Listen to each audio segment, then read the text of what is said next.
bahwa Amrin ini seneng banget dan hobi open BO. Karena panik dengan ancaman si cewek tersebut, Amrin akhirnya mengambil pisau yang ada di dalam kamar kosnya dan menggorok leher si cewek dari belakang. Karena si cewek ini teriak minta tolong, Amrin membekap mulut si cewek dan menikam bagian-bagian tubuh si cewek agar dia cepat meninggal. Kejadian tersebut terjadi sekitar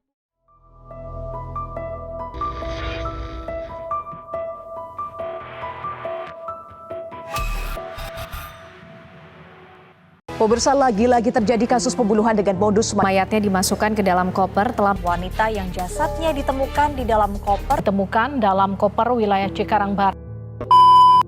Selamat datang cuy di Sisi Story. Kali ini kita bakal bahas kompilasi kasus pembunuhan berkoper di Indonesia. Oke cuy, kita langsung masuk ke cerita yang pertama. Cerita bermula tentang Arif yang merupakan seorang auditor di salah satu perusahaan swasta di Bandung. Arif ini berusia 29 tahun dan baru saja menikah pada Maret 2024 lalu dan baru akan melakukan resepsi di bulan Mei 2024. Pada tanggal 24 April 2024 nih cuy, Arif ini sempat check-in ke salah satu hotel di Bandung bersama seorang wanita yang bernama Rini Mariani. Bu Rini usianya 50 tahun, terpaut jauh 21 tahun di atas Arif. Dari sumber yang beredar, Arif ini memiliki kedekatan istimewa dengan Bu Rini. Ya by the way, Bu Rini ini seorang single parent yang bekerja sebagai kasir di kantor yang sama dengan Arif. Pada Rabu 24 April 2024, di jam 09.41 waktu Indonesia Barat, mereka berdua ini masuk ke dalam sebuah kamar hotel. Pada saat itu mereka berdua mengenakan outfit kerja. Ya secara jam-jam segitu emang lagi jam kantor cuy. Rencananya Bu Rini ini mau menyetorkan uang kantor sebesar 43 juta rupiah ke bank dekat kantornya, tapi malah melipir dulu nih ke hotel bareng si Arif. Ketika di dalam kamar hotel, kita mungkin udah pada tahu ya apa yang terjadi di dalam kamar itu. Sampai pada akhirnya mereka berdua itu cekcok dan Arif menghabisi Bu Rini. Dan gak tahu inspirasi dari mana, dia memasukkan jasad Bu Rini ke dalam koper. Pukul 18.40 waktu Indonesia Barat, waktu-waktu setelah maghrib gitu, dengan rekaman CCTV hotel, Arif diketahui keluar dari kamar hotel menenteng sebuah koper yang ternyata berisi mayat Bu Rini. Gak butuh waktu lama cuy. Keesokan harinya pada 25 April 2024, mayat Bu Rini pertama kali ditemukan oleh seorang petugas kebersihan di dalam koper di Jalan Raya Kalimalang, Kabupaten Bekasi, Jawa Barat. Cuma di sini polisi perlu mengidentifikasi terlebih dahulu cuy, sampai pada akhirnya diketahui kalau jasad itu adalah Ibu Rini. Akhirnya setelah seharian Bu Rini menghilang, anak perempuan Bu Rini yang bernama Alia sempat datang ke kantor ibunya dan menanyakan keberadaan ibunya kepada teman-teman kantor. Bahkan Arif yang pada saat itu belum ketahuan kalau ternyata dia adalah pelakunya, Arif ini sempat sok-sokan bersimpati kepada Alia. Arif mengaku kalau dia ngelakuin itu buat ngambil uang kantor sebesar 43 juta rupiah buat biaya resepsi nikahan dia sama istrinya yang udah mepet banget nih waktunya. Atas perbuatannya tersebut, Arif akhirnya dijerat pasal 338 dan pasal 365 KUHP dengan ancaman hukuman 20 tahun penjara. Ini disebabkan karena tersangka tidak terima ataupun tersinggung dengan perkataan korban yang meminta pertanggungjawaban untuk dinikahin, sehingga membuat tersangka sakit hati dan melakukan pembunuhan. Di samping itu juga ada motif ekonomi yang mana tersangka ini mengambil uang korban. Cerita yang kedua. Cerita bermula tentang Amrin Amrin ini cowok berusia 20 tahun yang lagi ngerantau di Bali cuy.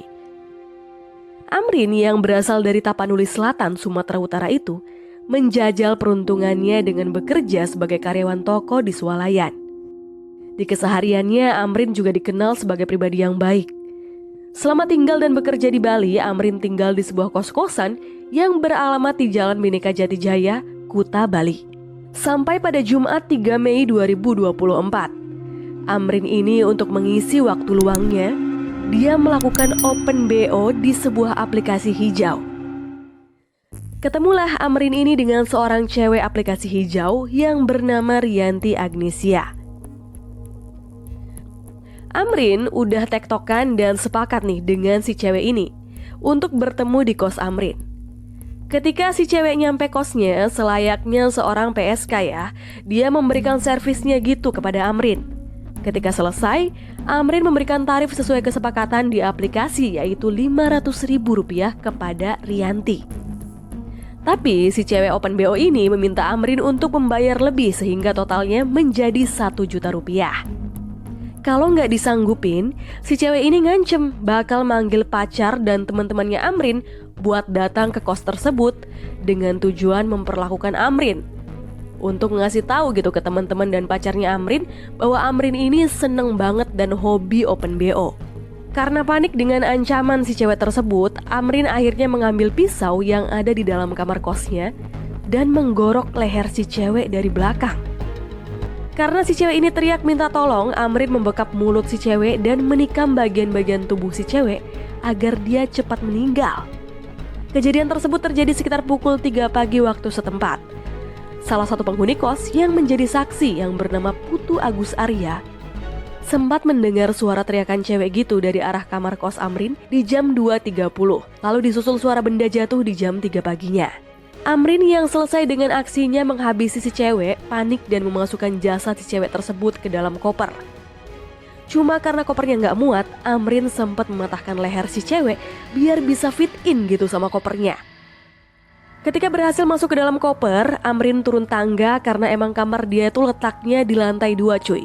Amrin turun dengan tergesa-gesa nenteng koper yang darahnya itu udah berceceran di lantai tangga yang dia lewati. Lalu koper tersebut dia bawa naik di atas motor Beat yang dia punya. Koper yang berisi jasad korban dibuang di semak-semak di jembatan panjang Jimbaran, Bali. Dan Amrin sempat membuang HP korban di Jalan Bypass Ngurah Rai, Bali. Selesai dengan membuang koper, Amrin lalu kembali ke kosnya. Niatnya mungkin mau ngebersihin tetesan darah yang ada di lantai. Tetapi ketika sampai kos, dia ngelihat kondisi kosnya udah ramai masyarakat dan beberapa orang polisi. Amrin pun gak jadi masuk ke dalam kos karena dia udah gemeter dan panik. Dan motornya malah dia tinggalin tuh gak jauh dari kos. Ya adalah sekitar kurang lebih 60 meter dari lokasi kosnya. Akhirnya Amrin berhasil diamankan dan atas perbuatannya tersebut ia dijerat dengan pasal 338 KUHP Subsider, pasal 351 KUHP tentang pembunuhan dengan ancaman hukuman penjara 15 tahun. Amrin mengakui perbuatannya yang telah melakukan pembunuhan karena kesal dan emosi akibat dari pernyataan dan ancaman yang dilontarkan oleh si cewek. Aduh, gegara duit 1 juta, gampang banget ngilangin nyawa orang lu Amrin. Cerita yang ketiga. Apa sebutan yang pantas buat anak yang ngebunuh ibu kandungnya sendiri cuy? Ini si durhakanya melebihi kasusnya Malin Kundang. Diceritakan seorang remaja berkebangsaan Amerika bernama Heather Lois Mack. Kita panggil dia Mac aja cuy, biar lebih simpel. Mac ini lahir dari keluarga tajir. Secara bapaknya yang bernama James Lois Mack merupakan seorang komposer musik jazz kaya raya di Chicago. Malangnya ketika Mac berusia 10 tahun, bapaknya yang bernama Om James tadi, kita panggil Om James aja ya, meninggal karena serangan jantung pas mereka lagi liburan di Yunani. Nah, sepeninggalan bapaknya, dari usia 10 sampai 19 tahun, Mac ini lanjut diasuh sama ibunya yang bernama Sheila. Ketika masa mudanya, Om James ini menikahi Sheila yang adalah seorang konsultan hukum politik terkenal di Amerika. Sepeninggal ayahnya, hubungan Mac dan ibunya, si Sheila ini emang gak harmonis cuy, alias sering cekcok gitulah. Soalnya Mac ini punya karakter pembangkang sampai ngebuatnya sempat di-DO dari kampus. Mac juga sering kali menyerang secara fisik kepada Sheila, jadi tipikal remaja barbar yang suka ngamuk-ngamukan gitulah. Nah, karena latar belakang itulah akhirnya Mac ngajak Sheila buat liburan bareng tuh ke Bali. Tujuannya agar hubungan mereka bisa lebih baik. Mereka akhirnya berangkat ke Bali dan nyampe di Bali pas weekend antara hari Sabtu atau Minggu gitu cuy. Di Bali mereka nginep di salah satu hotel mewah St. Regis yang kalau kita cek di Travelokasi harganya 30 jutaan cuy per malamnya. Terus mereka juga sempat mengunggah foto kebersamaan ala-ala ibu dan anak yang harmonis gitu kan. Pada hari Seninnya, pacarnya Mac yang bernama Tommy ternyata nyusul tuh ke Bali. BTW ibunya Mac ini gak suka sama ini cowok karena dianggap membawa dampak buruk gitu buat Mac. Tapi ternyata Mac ini pada saat itu tengah mengandung anaknya Tommy cuy. Jadi kayak hamil di luar nikah gitulah. Diam-diam Mac ini ngebayarin biaya perjalanan Tommy ke Bali dari hasil nyolong kartu kredit emaknya, si Sheila ini. Akhirnya ketika Sheila tahu, dia kesel dong ketika Tommy nyusul ke Bali dan minta dibayarin.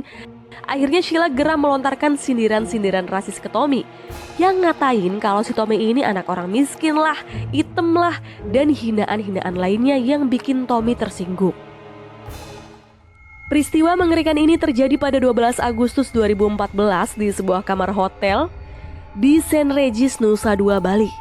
Tommy ini merasa nggak terima gitu dengan hinaan Sheila. Akhirnya Tommy memukul Sheila pakai mangkok buah yang ukurannya cukup besar gitu cuy. Yang emang sebelumnya udah Tommy ambil mangkoknya dari pihak hotel. Akhirnya karena Sheila itu dipukul pakai mangkok tadi dan sampai meninggal, Mac dan Tommy ngide buat masukin mayat ibunya ke dalam koper berwarna silver berukuran besar dan memasukkan tubuh Sheila pun dengan cara dibalut pakai selimut hotel yang warna putih. Kalian bayangin itu selimut warna putih dicampur dengan gitulah, pasti kan berubah gitu warnanya, berdarah-darah. Ketika memasukkan mayat Sheila ke dalam koper, itu sambil ditakuk-takuk gitu tubuhnya biar fit in dengan kopernya. Ngeri banget ya. Beres dari situ, mereka keluar nih dari St. Regis menuju taksi yang udah dipesan sebelumnya sama Mac.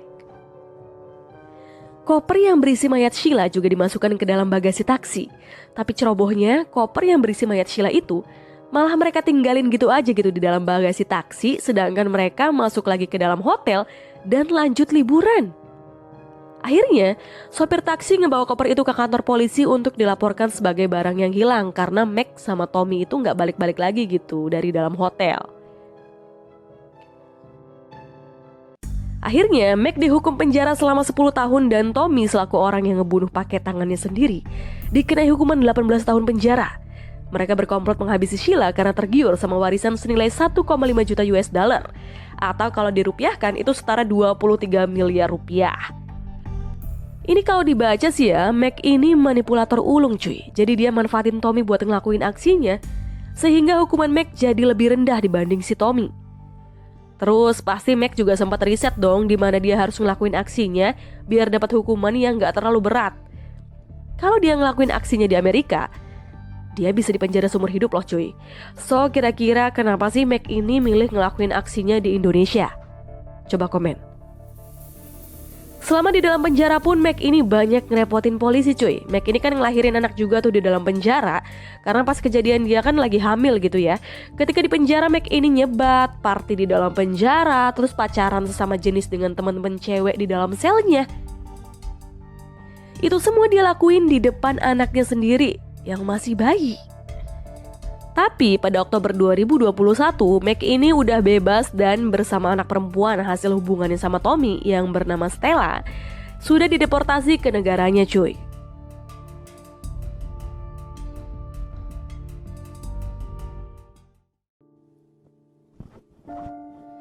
Cerita yang keempat. Nah, cerita ini tentang seorang tante gitu ya yang bernama Tante Henny yang meninggal di tangan brondongnya sendiri.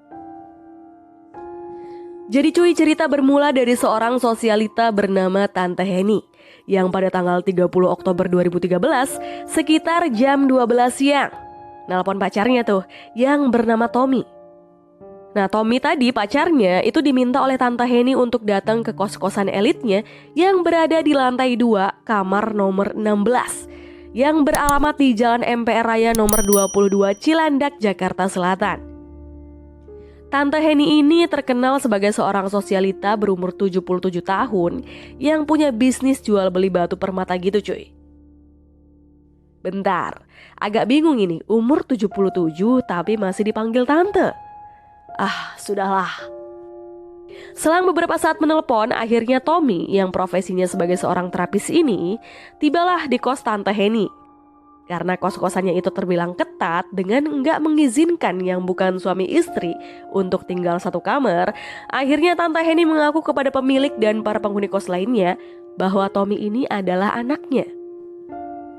Ya, secara usia mereka terpaut jauh cuy. Tommy saat itu usianya 30 tahun sedangkan si tante berusia 77 tahun. Awalnya si Tommy ini pertama kali bertemu Tante Heni di tempat kerjanya. Tante Heni ini diketahui merupakan pelanggan Tommy di tempat pijat. Namun akhirnya kedekatan mereka semakin jauh. Sampai pada akhirnya Tommy yang saat itu sudah memiliki istri menjadi simpanan Tante Heni. Tante Heni ini seorang janda yang ditinggal mati suaminya cuy. Anak-anaknya pun udah pada dewasa dan tinggal tersebar gitu ya di berbagai kota. Jadi wajarlah Tante Heni ini merasa kesepian dan minta ditemani Tommy lebih lama. Tante Heni minta kepada Tommy agar dia ambil libur lebih lama supaya bisa menginap lebih lama di kosnya. Karena kebetulan pada saat itu emang Tommy lagi libur. Tapi Tommy menolak dengan alasan takut terkena teguran kalau kelamaan gak masuk kerja. Karena menolak permintaan tersebut, akhirnya Tante Heni ngamuk dengan melempar minyak urut sampai mengenai piring.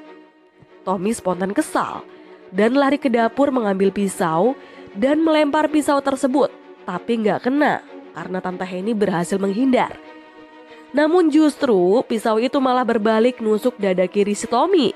Alhasil makin murkalah tuh si Tommy. Dia menusuk Tante Heni sebanyak 20 kali tusukan sampai pada akhirnya Tante Heni meninggal dunia. Karena panik, Tommy akhirnya memasukkan jasad Tante Heni ke dalam sebuah koper yang ada di kamar kos tersebut cuy. Tommy juga sempat ngambil KTP, HP, ATM dan barang-barang berharga milik Tante Heni sebelum akhirnya Tommy membuang koper yang berisi mayat tersebut ke Bogor dengan bantuan seorang temannya yang bernama Suhanda alias Wanda. Wanda ini awalnya nolak gitu buat ngebantu Tommy ngebuang koper tersebut. Tapi karena diiming-imingi sejumlah uang sebesar Rp1.200.000, Wanda pun akhirnya deal menyepakati kerjasama tersebut untuk membuang jasad Tante Heni. Cuma gara-gara minyak urut, Dewi Heni Manapode atau yang biasa disapa dengan Tante Heni ditemukan sudah tidak bernyawa di dalam koper yang mengambang di atas Kali Kruyup di daerah Gunung Sindur, Bogor. Koper yang berisi jasad Tante Heni mengapung di sungai sampai pada akhirnya diidentifikasi. Koper itu baru ditemukan warga mengapung di sungai pada 2 November 2013. Warga lalu lapor polisi dan setelah melakukan pengusutan, polisi menangkap Tommy. Tommy sih ngakunya dia spontan melakukan pembunuhan itu kepada Tante Heni. Pada 11 April 2014, Tommy mulai disidangkan di Pengadilan Negeri Jakarta Selatan. Jaksa mendakwa Tommy dengan pasal berlapis, yaitu pasal 339 KUHP tentang pembunuhan dengan pemberatan, pasal 338 KUHP tentang pembunuhan biasa, pasal 351 ayat 3 tentang penganiayaan menyebabkan kematian, dan pasal 362 KUHP tentang pencurian.